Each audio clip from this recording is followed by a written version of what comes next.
You will not be struggling at work anymore. Create test scenarios for API testing. So there are some get trick. If it is expecting string, maybe you can send int. This is how you can create a simple test metric.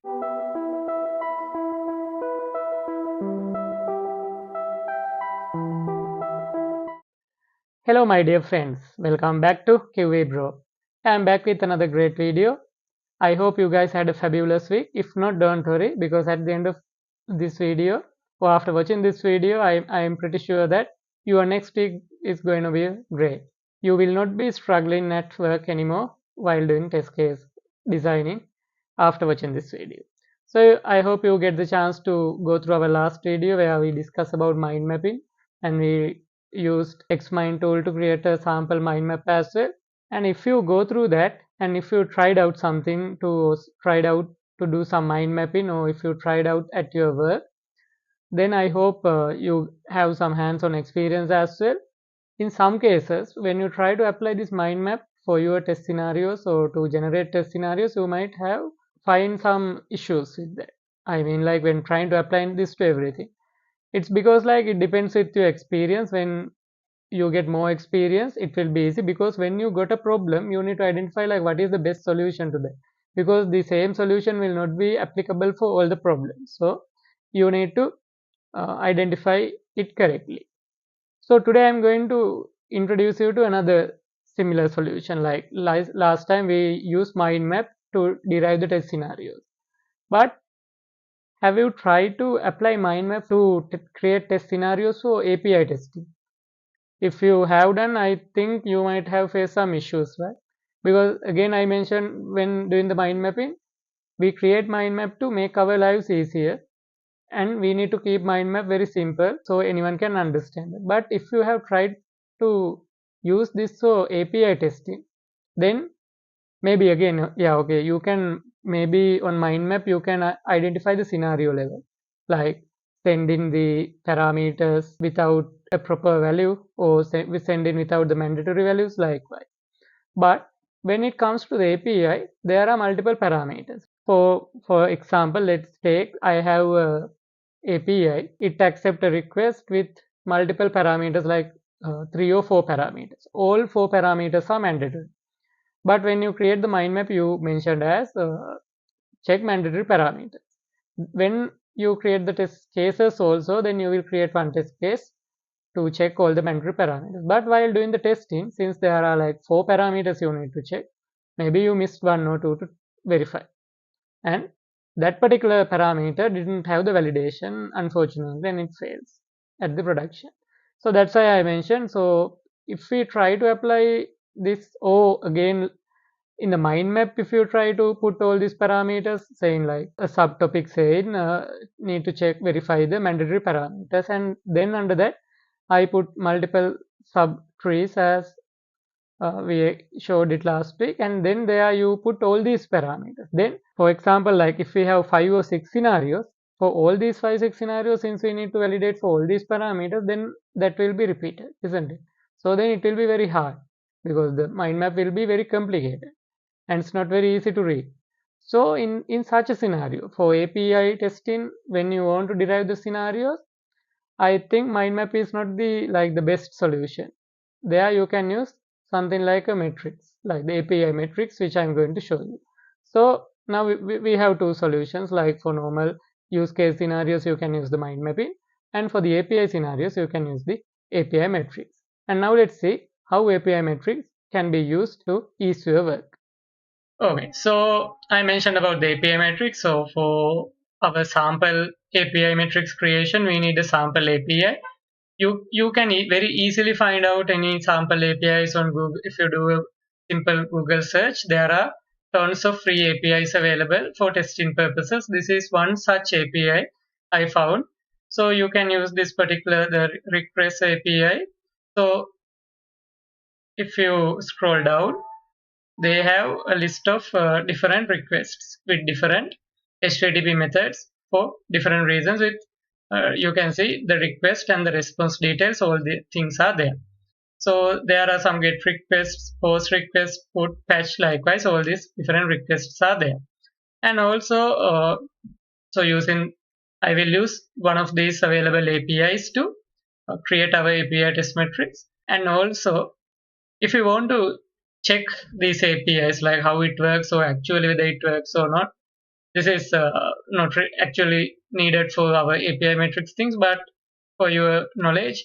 And also, if you are while you do testing, if you want to create or if you want to test one of your APIs, for that also there are different tools available like Postman. So Postman is a very good tool. I will definitely do one video, one or maybe we might have to do a series of videos of Postman because there are so many features available. You can simply create a automation framework even using Postman. But today I'm not going to use Postman or anything. I will use a simple online tool available for sending API request, or else yeah, you can use your command line as well or the terminal if you are using one of Linux platforms.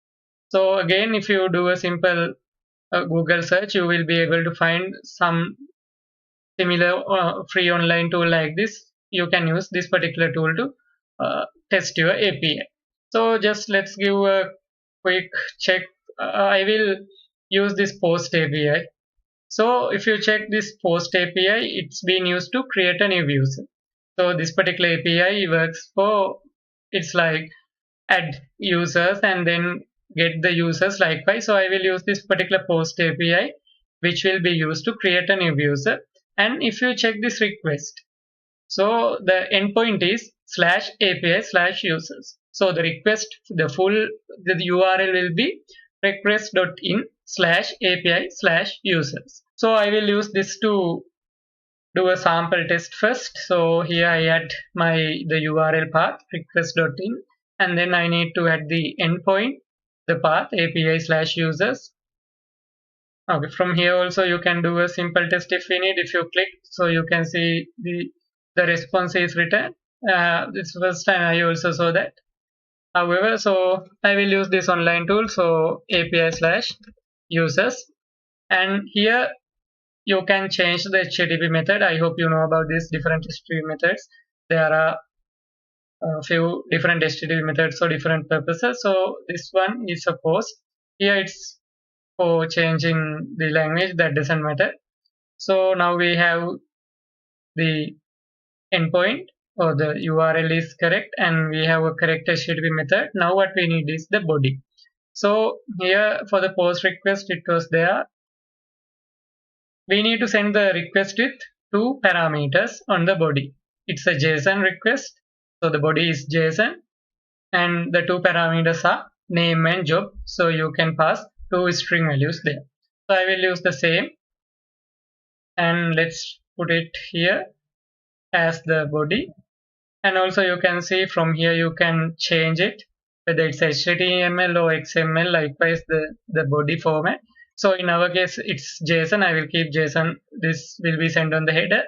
And other than that, if you have any authorization parameters to be sent on tokens or something on the header and some extra additional headers, if you need to put those things, you can put by editing these places. And so yeah, for our case we don't have any header values or authorization parameters, so we just need the URL, the method and the body. Now let's try out this one. So I click the send button and now you can see the return response. Response mainly having two parts. One is the code, status code. Since this is a create request, post request, so if it is successful, the request code should be 201. Okay, so we got the success HTTP status code, and here we got the body. So body has the name, job, ID, and the created type. So our request was successful. Now you can use this API testing tool. However, now let's go back to our scenario, the API metrics. So I have already created one sample API metrics for this post request, which we discussed now. So like this, you can create a small table, a kind of a matrix. You can use some Excel or some other sheets available. And then here I have added I will walk you through this API metrics created. So I think it will be easy for you to understand while I'm explaining it. Then next time you can give a try for maybe another available request from here as well. So however, the first column is for the scenario. Next here the request format. I mentioned that request maybe mainly we can consider, or mainly we can divide into two parts, header and the body. So in our case, we didn't have a header. We didn't send explicitly any header values. We sent only the body value. But for maybe for your API you testing at your office, so there will be a header for the authorization parameters. So likewise, we can mention header and the body. And then body, in our particular example, we have two body parameters, name and the job. Likewise, you can add any number of body parameters, because then it will be easy to track whether we create the test case for this, or whether we test for this particular parameter and then the next parameter likewise. So however, this column part is for the request and then the response. So this is like the expected outcome which you need to mark. So again, I mentioned in the response also there are mainly two parts. One is the HTTP status code and next is the body parameters, the response parameters. So you can mark as status code and the response parameters. So those were under the response format column, and then expected result. Maybe you can add something like this as well. So these are like, there is no need to follow the same format which I mentioned here. So you can customize it, and based on your need, you can do it.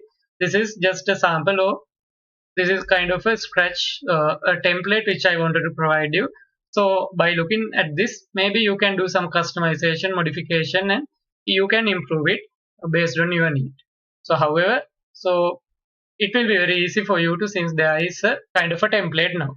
So okay, now we need to derive the scenarios. So when doing an API testing, there will be couple of scenarios like which will be applicable for any API you will test, isn't it? Because on API you will have mandatory parameters and optional parameters. So these things you can you can play with these things. Maybe you can try sending without these mandatory parameters. So in that case, the request should fail. Again, maybe you can send without optional parameters. Since it's optional, the request should pass. And also in the body also there are two parts, isn't it? In the body also you have the parameter and the value. So you, when skipping or when removing, there also you can play. You can either skip the both name and the value, or maybe only the value.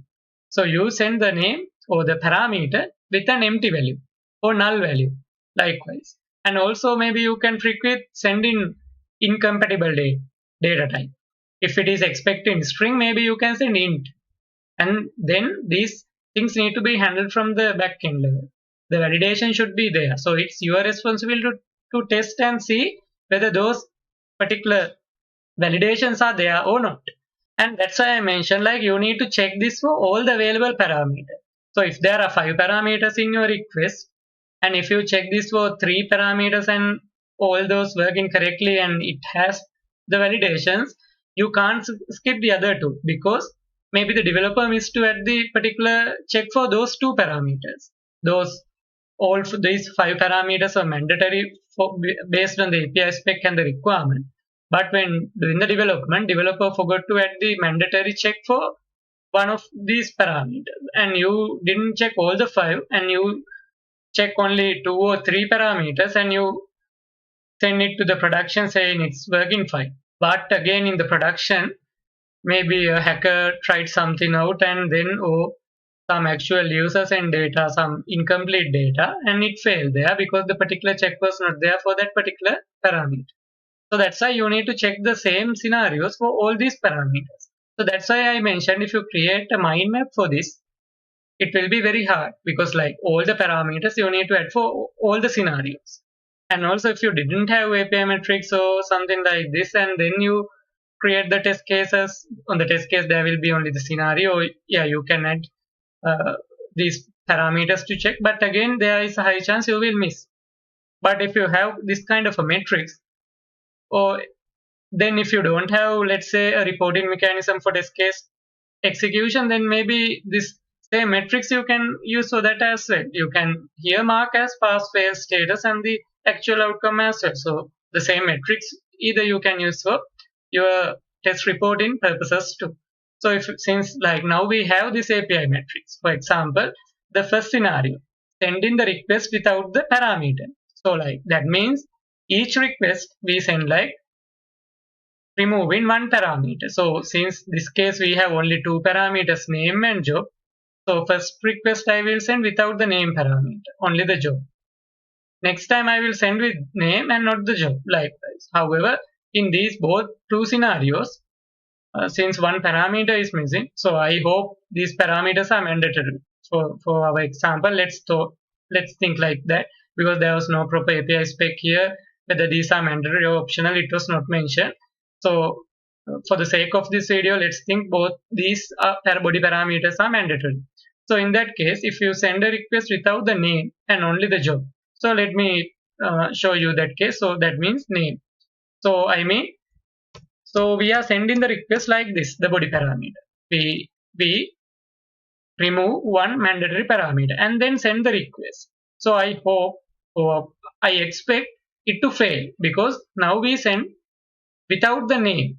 Right? So we creating a user without the name. So it is not meaningful, isn't it? Because the user should have a name. So in that case, name need to be a mandatory parameter. So let's see what happened. Okay, unfortunately, it was successful. So there is a bug on this API. So this is the response body. Response body also came without the name parameter. So with our assumption saying that name was mandatory, in that case, this is a bug. So you need to report that. So that's what I mentioned from these symbols, cross and the tick. The cross means we drop that parameter on the request, and the tick means we add that. So next request we send with name and without job. Likewise, you can play with these parameters, the different combinations you need to check. And I expected the status code to be 400, since it's a bad request because mandatory parameters are not there. And I thought there could be something like this, a response with some body parameters with the error message or something, and the expected outcome I mentioned as error code should return with the relevant parameter. This is how you can create a simple test matrix. So that is one scenario, send in the request without the parameter. Next one may be send in the request with null for the parameter value. So that means we had name, it accept a string. What my scenario says is like we send null for this. The name, it's a mandatory parameter, and we send a null. And then let's see what is the response. Okay, unfortunately that check is also not there. The response also contains the name as null. So similarly, next time you can do the same for the job parameter. So that is the scenario 2. Next one, send in the request with invalid value for the parameter. So the invalid value, that means name accept a string parameter, a string value. So instead of sending a string, I am sending an integer. So name as integer. So now this is a data type mismatch. So there will be an error if you send something like that on the backend level, or when trying to write it to the database. There will be an error if you don't have the validations. Okay, now let's check. Okay, that also passed. Unfortunately, that validation is also not there, so it returned the same value. So likewise, you can next time you can send it for the job, some different numbers or something here. Next scenario, send in the request without the header parameter. So I mentioned that in our sample API, it doesn't accept any header values, but from here, like you can send the authorization parameter or some different header values.